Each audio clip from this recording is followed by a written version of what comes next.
primeira igreja presbiteriana em Petrolina. Uma igreja para frequentar, muito mais uma família para pertencer.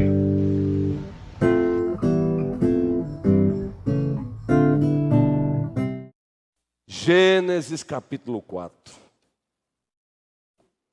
Gênesis, o capítulo 4. Deixa sua Bíblia aberta, porque o texto será lido na medida em que formos pregando. Usaremos uma outra faceta hoje da homilética e do sermão expositivo. O texto será lido na medida em que formos pregando. Mas para vocês não ficarem alheios, apenas o primeiro versículo. Coabitou o homem com Eva, sua mulher. Esta concebeu e deu à luz a Caim. Então, disse, adquiri um varão com o auxílio do Senhor. E para vocês ficarem ainda mais situados, os últimos versículos do capítulo 4. Os últimos versículos do capítulo 4, o versículo 25. Os versículos 25 e 26. Tornou Adão a coabitar com sua mulher, e ela deu à luz um filho, a quem pôs o nome de Sete. Porque disse ela, Deus me concedeu outro descendente em lugar de Abel, que Caim matou. Deus e Pai do nosso Supremo Senhor e grandioso Salvador Jesus Cristo, usa-nos mais uma vez. Usa este vaso de barro frágil, vulnerável, contudo por ti sustentado, por ti usado, por ti instrumentalizado. Usa-nos mais uma vez, Senhor. Que o ministro primeiro e absoluto desta igreja, o Espírito Santo, fale aos nossos corações através da pregação fiel da Tua palavra. É no nome de Jesus Cristo, o nosso Senhor e Salvador, o dono da igreja, que oramos. Amém. Amém. Amados e amadas do Senhor, lembram do tema? Baseado em Gênesis capítulo 4. O tema da série é este. Gênesis de 1 a 11. A história que explica todas as histórias. Se você quer entender todas as histórias, todos os acontecimentos debaixo do sol, Gênesis de 1 a 11 é uma lente perfeita através da qual você vai entender as histórias. E o subtema desta noite de Gênesis 4 é este: a graça comum e a graça salvadora no mundo disfuncional. A graça comum e a graça salvadora no mundo disfuncional. Entenderam? Compreenderam? A graça comum, e vamos explicar o que significa graça comum. E a graça salvadora no mundo disfuncional. Pois estamos vivendo num mundo disfuncional. Estamos vivendo num mundo disfuncional em virtude da pior tragédia que aconteceu debaixo do sol. E essa pior tragédia que aconteceu debaixo do sol, ela nos é apresentada em Gênesis capítulo 3. A queda dos nossos pais, Adão e Eva, nos é apresentada pelo próprio Deus como a pior tragédia debaixo do sol. E em virtude dessa pior tragédia debaixo do sol, nós estamos vivendo num mundo disfuncional.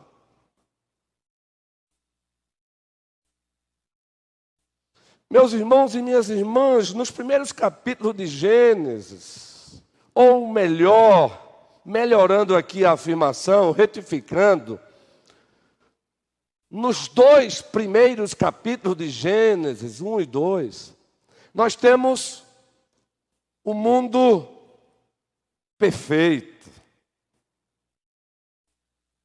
O próprio Deus que o trouxe à existência colocou o seu selo de perfeição e viu Deus que era bom. E Ele mesmo, o seu próprio ser, é padrão de referência. Ele é referência de tudo. Ele não usou outra regra. Ele não usou outro ser como referência. Ele usou o seu próprio ser e viu Deus que era bom. Então nós temos em Gênesis 1 e 2 um mundo perfeito. Um mundo onde existia coesão. Uma coesão tanto da matéria inanimada como da matéria animada. Harmonia.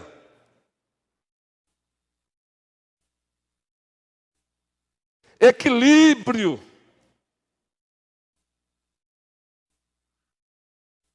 Cumprimento dos propósitos, dos telos. Propósitos para os quais Deus trouxe-os à existência. Esse é o mundo de Gênesis 1 e 2. Um mundo que recebe da parte de Deus esse selo de qualidade. E viu Deus que era bom.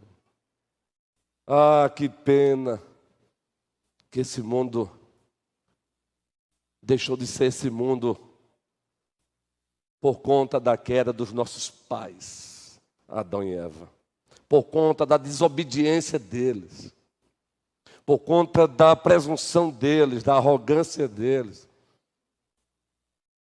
Agora o mundo de Gênesis 3 é um mundo não mais perfeito. Agora ele se apresenta como um mundo imperfeito. Onde não há mais aquela coesão que outrora existia. Não há mais aquela harmonia. Não há mais aquele equilíbrio. Agora é um mundo disfuncional. Agora é um mundo desequilibrado. Agora é um mundo no qual existe um desagregamento. Um desagregamento vertical, a relação para com o Criador. Um desagregamento horizontal na relação com o outro. E o capítulo 4, Moisés faz questão de compartilhar conosco, por vontade de Deus, o estado de miséria da queda deles mesmos, das quedas de Adão e Eva. O estado de miséria. Nós somos confessionais. Nós temos alguns documentos teológicos que foram elaborados com base na Escritura. Nós chamamos de confissão de fé de Westminster, porque foi feito lá na abadia de Westminster, em Londres. Aí recebeu esse nome. Aqui, olha. Logo, logo estaremos presenteando aqueles que estão chegando aqui com isso aqui. Confissão de fé. O que é isso, pastor? É um documento doutrinário que foi elaborado com base na Escritura. Nós temos o Catecismo Maior. É também um manual de doutrina, só que ele tem uma estrutura diferente. Ele foi elaborado numa estrutura de perguntas e respostas. O Catecismo Maior para os cristãos que já estão mais adiantados na fé. E temos também aqui o Catecismo Menor para os iniciantes, para os bebês, espiritualmente falando. Exemplo do catecismo. A queda dos nossos pais, Adão e Eva, nos conduziu, ou conduziu a humanidade a qual estado? É uma pergunta que os nossos pais reformados fizeram. E aí eles estudaram a Escritura, inclusive Gênesis 3, Gênesis 4, Gênesis 5, Gênesis 6...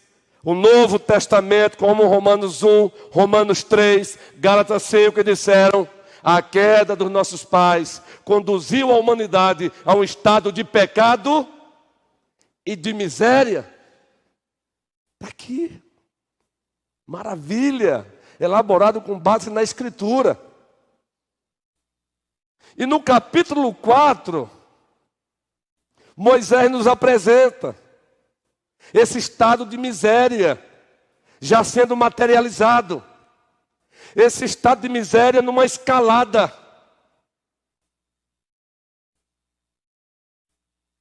No capítulo 4, Moisés, movido pelo Espírito Santo, deixa bem claro que por conta da queda dos nossos pais, o mundo agora, como já dissemos, é um mundo disfuncional. Carregado de imperfeições, ausência de coesão, de harmonia, um mundo desequilibrado. Vamos ver alguns exemplos do capítulo 4, então, Bíblia aberta, desse mundo disfuncional. O texto começa falando de um nascimento, ou melhor, de nascimentos no plural. O texto começa dizendo que Adão e Eva coabitaram, se conheceram. No original a ideia é se conheceram, se relacionaram com legitimidade sexualmente. O resultado disso, 2 filhos. Um nos é apresentado como Caim, o outro nos é apresentado como Abel. Mundo disfuncional. O que acontece em seguida? Já encontramos aqui inveja. Talvez vocês tivessem pensado que já fôssemos aqui para o fratricídio, não é? O primeiro fratricídio foi cometido por Caim. Mas antes do fratricídio, ele matou Abel no coração. Ele invejou. Ele passou a odiar Abel. E por que ele passou a odiar Abel? Porque Deus havia aceitado o culto de Abel e havia rejeitado o seu próprio culto. Então ele dá lugar à inveja. Ele dá lugar agora ao ódio. Ele começa a alimentar um desejo de destruição.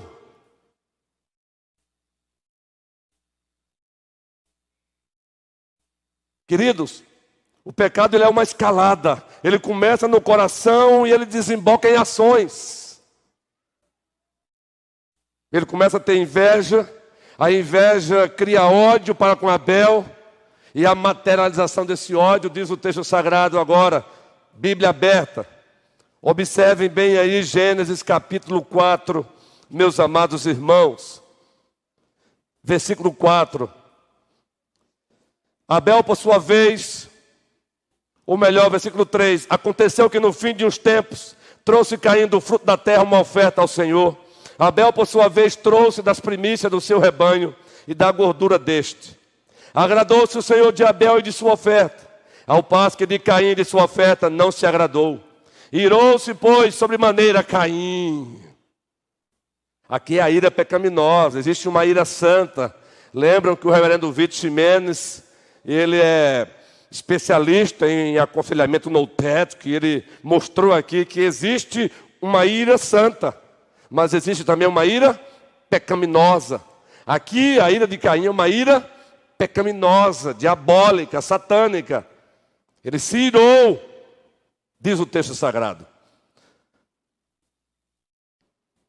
Então, observem, ao passo que de Caim de sua oferta não se agradou, irou-se, pois, sobremaneira Caim, e descaiu-lhe o semblante.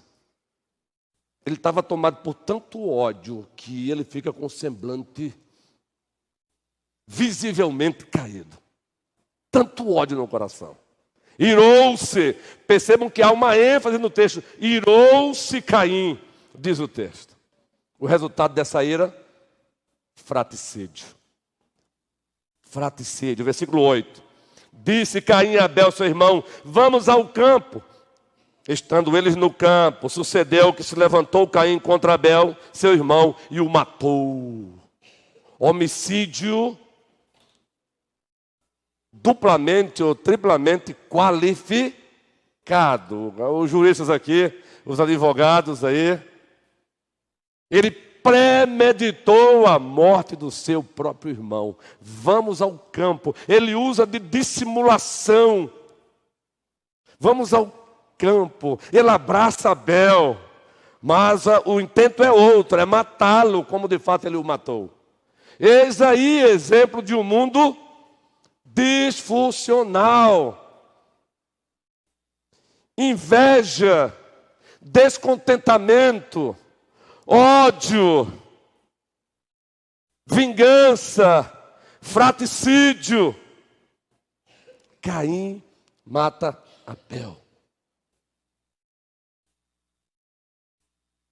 Agora observe, meus irmãos, que antes dele chegar no fratricídio, no assassinato,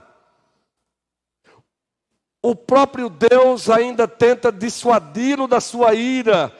Os olhos em Gênesis capítulo 4, observem, versículo 6. Então lhe disse o Senhor: por que andas irado? E por que descaiu o teu semblante? Se procederes bem, não é certo que serás aceito? Se todavia procederes mal, eis que o pecado jaz à porta. O seu desejo será contra ti, mas a ti cumpre dominá-lo. O Senhor Deus tenta dissuadi-lo. Mundo disfuncional, as pessoas tapam os ouvidos, porque não querem ouvir a voz de Deus. Que coisa triste, não? Esse é o mundo disfuncional. Agora observem, nós temos o primeiro fratricídio e nós temos o primeiro homicídio. Porque agora, um outro descendente de Caim também vai narrar, e vai narrar com ufanação, e vai narrar isso com empolgação. Existe empolgação pecaminosa. Ele vai narrar para a sua esposa que ele também matou um homem, matou um jovem. E aqui nós temos um paralelismo que nós chamamos na hermenêutica, interpretação bíblica, nós temos aqui o que nós chamamos de paralelismo sintético. É quando o autor ele diz algo aqui, ele vai repetir a mesma coisa com outras palavras. Observe o texto então, o Lameque, a história de Lameque. Vejam que coisa triste. Versículo 23. Um outro descendente de Caim, o filho, a descendente de Caim imitou Caim. E disse Lameque às suas esposas, Ada e Zilá: ouve-me, vós, mulheres de Lameque, escutai o que passo a dizer-vos. Matei um homem porque ele me feriu. Olha aqui o paralelismo. E um rapaz porque me pisou. Então, segundo os hebraístas, os estudiosos, esse personagem aqui é único. Essa pessoa que ele matou é o homem, é o jovem. É paralelismo sinônimo, ou melhor, sintético. Ele diz algo aqui, ele vai repetir lá na frente com uma outra palavra. Mas ele repete com uma certa progressividade. Diz que era um rapaz. Esse homem que ele matou, ele disse que era um jovem, um rapaz. E ele se gaba. Mundo disfuncional. É nesse mundo que estamos, queridos. Por isso, tantos e tantos fratricídios, matricídios, parricídios, homicídios. Por isso, se mata hoje por nada. Está aqui Gênesis 4. Mas Moisés ele não para apenas no fratricídio, no homicídio de Caim e de Lameque.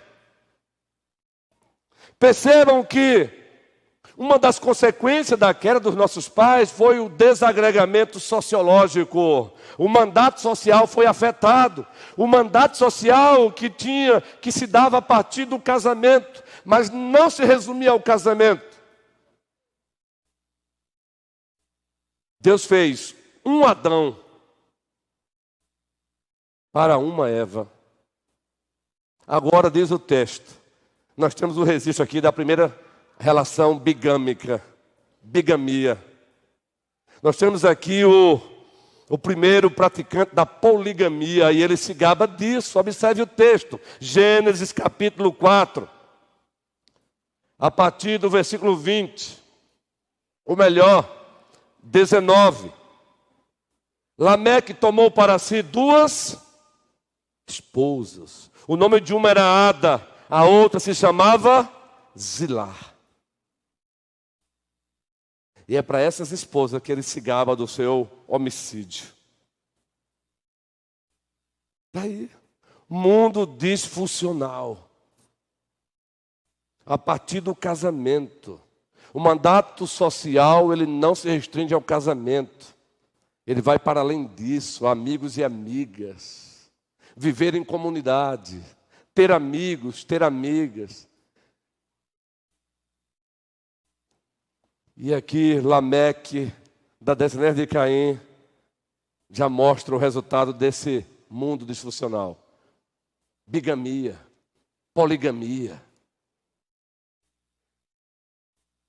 Ora, a revolução sexual chegou, e agora está dizendo para os homens e para as mulheres que eles podem praticar agora o que eles chamam de pansexualismo. Deu para perceber a palavrazinha? Pan-americano. Deu? Pan. Tudo. Não há nenhum problema. Você pode ser pansexual. Homem com homem, mulher com mulher. Se você se interessar pela sua cadela em casa, não tem nenhum problema. Pansexualismo. Nós não estamos aqui inventando nada. É a famosa zoofilia.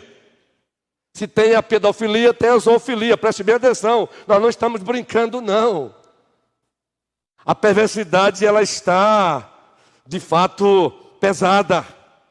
Acreditem, existem homens e mulheres que procuram se saciarem sexualmente com animais. Zoofilia. Mundo disfuncional.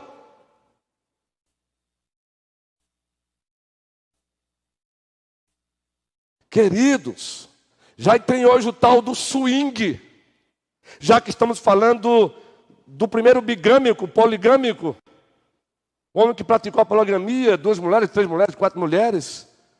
Hoje nós temos o tal do swing, ou relacionamento aberto. E ai de você se posicionar contra. E o que é o swing hoje dentro dessa revolução sexual diabólica anti-Deus? Se a minha relação com a minha esposa não vai bem, eu posso chamar um terceiro para fazer parte e apimentá-la. Isso é swing. Isso é praticado hoje. E dizem, qual é o problema? Pode ser uma outra mulher ou pode ser um outro homem. Gente de Deus. Namoro. Está aí. As liturgias do mundo disfuncional treinando jovens. Meninas que têm 2 namorados e os namorados aceitam. Um dia ela namora com um, outro dia namora com outro. Mundo disfuncional. É chamado hoje de relacionamento aberto. E ai daquele que se posicionar contra. Mundo disfuncional. Terceiro exemplo de um mundo disfuncional que Moisés nos oferece. E aí voltamos para Caim e Abel. Percebam que ambos resolveram adorar, até que Adão e Eva ensinaram os meninos que deveriam adorar, não é? Mas já encontramos aí agora uma falsa religião. Já encontramos aí agora Caim tentando adorar do seu jeito. Observe o texto sagrado, mais uma vez, Gênesis, capítulo 4, e fique tranquilo, pois teremos parte 2 desse sermão, até para não exaustá-los, e teremos a ministração da ceia do Senhor. Observe em Gênesis capítulo 4, a falsa religião já começando a se apresentar. A falsa religião, ela começa não na adoração de um falso Deus, mas na tentativa de adorar Deus de maneira errada. Entende? E Caim faz isso. Como assim, pastor? Gênesis capítulo 4. Eu falei que seria uma faceta diferente do sermão. Eu vai e volto. É um texto narrativo. Tem que ser usada essa dinâmica. Gênesis 4, observem. Versículo 3. Aconteceu que no fim de uns tempos, trouxe Caim do fruto da terra uma oferta ao Senhor. Ato de adoração. Ato de culto. Abel, por sua vez, trouxe das primícias do seu rebanho e da gordura deste. Agora observem. Agradou-se o Senhor de Abel e de sua oferta, ao passo que de Caim de sua oferta não se agradou. Aí os comentaristas, os hebraístas, eles fazem um santo debate para saber qual a causa, o que levou Deus não aceitar a oferta de Caim.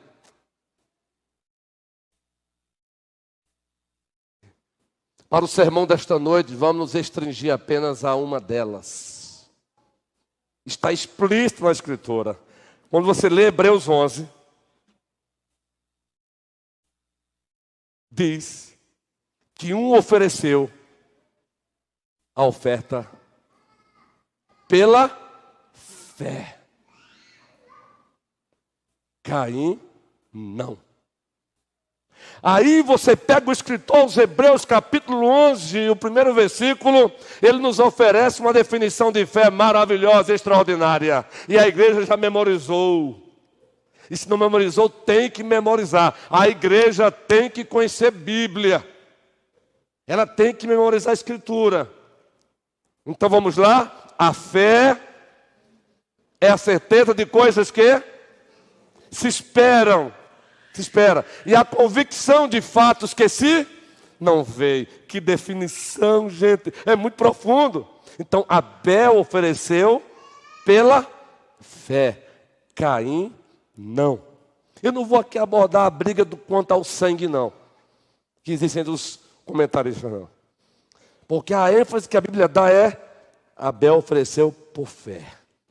O mesmo escritor aos Hebreus diz que sem fé é impossível agradar a Deus. Então, Caim não agradou a Deus porque ele ofereceu sem fé. Ofereceu por oferecer. E aí fica aqui uma observaçãozinha para você, meu irmãozinho querido. Cuidado.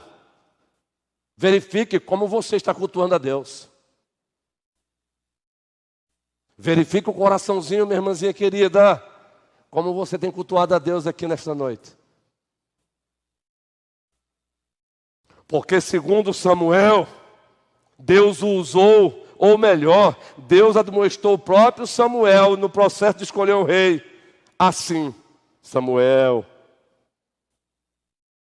você vê o exterior, eu vejo o coração. Aliás, ele vê tudo. Mas se você lê o texto, você percebe que além da fé, e aí já é o resultado da incredulidade de Caim, observe que é um detalhezinho que Moisés destaca quanto à oferta de Abel e quanto à oferta de Caim. Gênesis capítulo 4. Vamos lá. Gênesis capítulo 4, povo querido, povo amado. Aconteceu que no fim de uns tempos trouxe Caim do fruto da terra uma oferta ao... Memorize isso. Aconteceu, observem. Aconteceu que no fim de uns tempos trouxe Caim do fruto da terra uma oferta ao Senhor. Só tem isso aí. Jovens queridas que estão aqui nesta noite, preste bem atenção, Josué. Olha aqui, olha tete a tete. Observe como é que Moisés descreve a oferta de Abel agora, querido. E medite quando for para casa esta noite, viu, Josué? Observe agora a oferta de Abel. Abel, olha só, João Pedro. Abel, por sua vez, trouxe... A igreja toda responde, por favor. E da gordura... Ele não só trouxe animais para oferecer ao Senhor. Diz o texto que ele trouxe os melhores animais. Ele trouxe o melhor. Sabe o que ele saiu e disse? Essa aqui está gordinha, mas essa aqui não. Essa aqui está gordinha, essa aqui não. O meu Deus merece o melhor. Queridos, preste bem atenção. Abel, ele saiu, olhou o seu rebanho desse. O meu Deus merece o melhor. Agora fica aí mais uma vez uma aplicaçãozinha para você, meu irmãozão querido. Você tem dado a Deus o quê? Sobra? Está pensando que Deus é igual a mim? Que não conheço nem a mim mesmo, aqui e acolá fico surpreso com o meu próprio ser, ou você não fica assim não? Está pensando que Deus é igual a mim, igual a você? Você acha que consegue enganar a Ele, é? Deus rejeitou a oferta de Caim, porque ele não deu o melhor do que ele podia dar. Aceitou a oferta de Abel, porque além da fé, deu o melhor. Cuidado com o que você tem dado ao Senhor. Ele não aceita sobra. Deus não precisa das tuas sobras. Sabe por quê? Salmo 24 diz: do Senhor é a terra, o mundo e os que nele habitam. Isso aqui é para mim também. Às vezes eu me encontro, olha, eu leio muito, eu estudo muito, passo a semana lendo, mas às vezes eu me encontro, às vezes, em alguns momentos assim, eu sento no sofá, aquele momento de respirar, né? Após o almoço, é necessário, eu sento no sofá, um telejornal, aí pego o aparelho e eu fico buscando as postagens das igrejas, dos pastores. Eu gosto de ver as coisas boas. Ver o que tem de bom por aí para a gente imitar o que é bom, ó. Mas só que aí de repente eu percebo que o tempo passou. Aí eu balanço a cabeça assim e digo: opa, Luiz, opa. Aí corro para a biblioteca, ou fico lá mesmo e pego os livros que ficaram do lado. E aí piso o pé. Vocês percebem isso? Deus não aceita sobra. O Senhor questionou o seu povo da antiga administração da Aliança da Graça. Cabral, quando voltar para casa, se não der hoje, pode fazer amanhã. Leia o primeiro capítulo de Malaquias, servo de Deus. Carlos Silva. Malaquias, o primeiro capítulo, Denise. Olha o que o Senhor Deus vai dizer para o seu povo. Se eu sou o vosso pai, aonde está a minha honra? Aí o povo fica como que, o povo pratica cinismo, o povo de Deus lá. Aí Deus vai dizer, aí você vai entender a pergunta dele. Eu sou o vosso pai, onde está a minha honra? Aí Deus vai dizer, o porquê dessa pergunta, Mônica, Madalena, Luizes. Vocês estão pegando os animais doentes, enfermos, estão oferecendo a mim. Onde está a minha honra? Eu estou aqui parafraseando. Leia Malaquias, primeiro capítulo. Agora observe, leia o que ele vai dizer em seguida. Faça o seguinte: pega os animais que vocês estão oferecendo a mim e ofereçam ao vosso governador. O que Deus está dizendo é: ora, o vosso governador não aceita essas vossas ofertas, vocês querem que eu, o governador do cosmos, aquele que é santo, santo, santo, aceite. É isso que ele está dizendo. Aí fica mais uma aplicação, meu irmãozinho.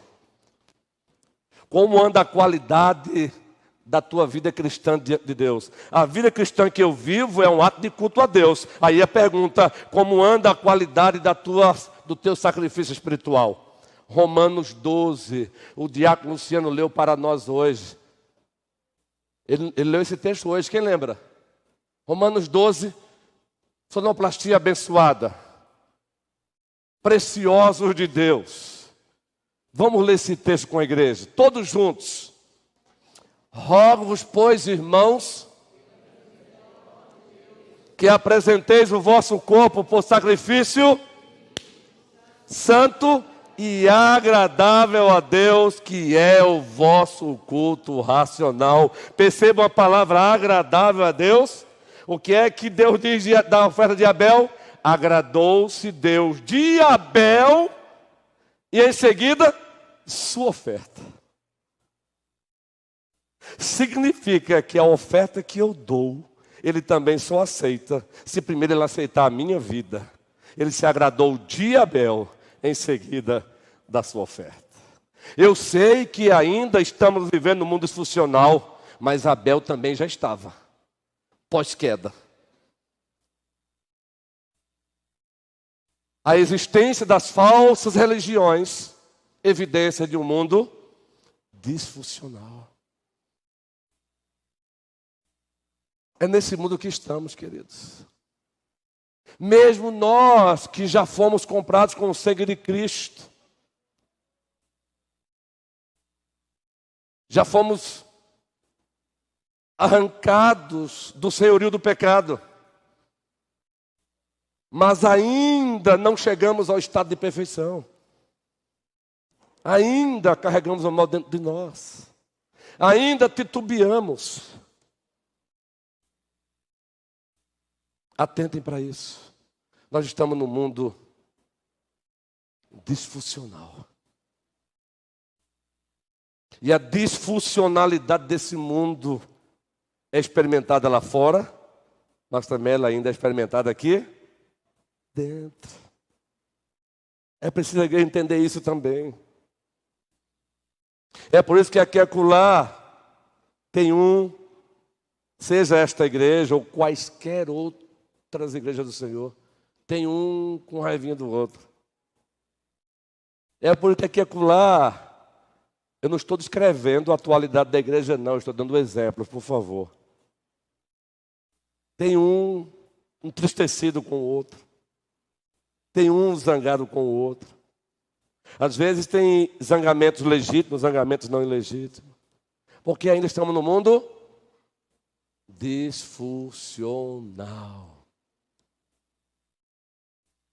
E aí, no próximo sermão, parte 2, vamos ver a graça comum e a graça salvadora nesse mundo disfuncional.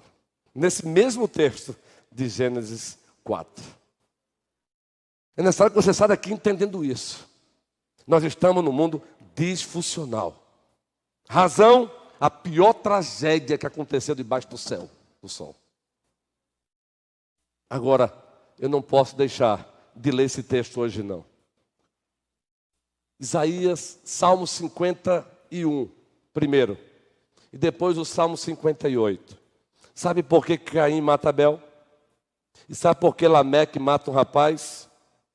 Então veja esses salmos aí.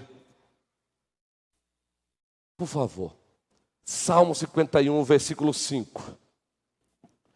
Deixe-me abrir aqui na minha Bíblia, que eu já deixei marcadinho aqui. Salmo 51. Povo amado do Senhor. Você já está com a sua Bíblia aí aberta, com certeza. Então veja o Salmo 51, versículo 5. Sabe por que Caim mata Abel? Versículo 5, toda a igreja.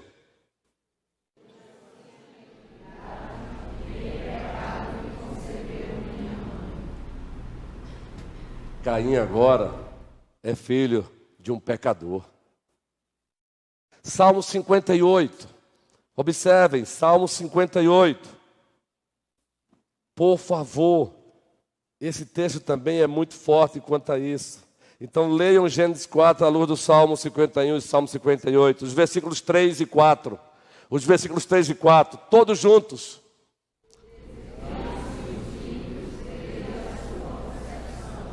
Nascem proferindo, papais, por favor.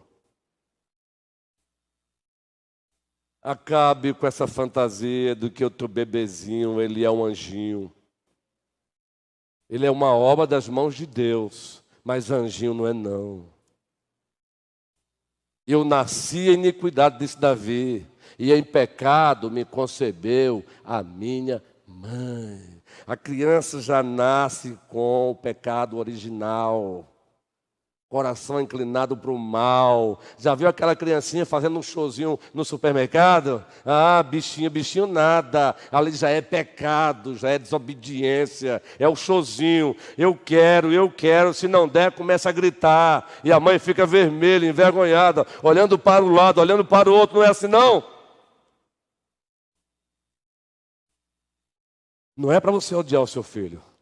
Mas pare com essa fantasia.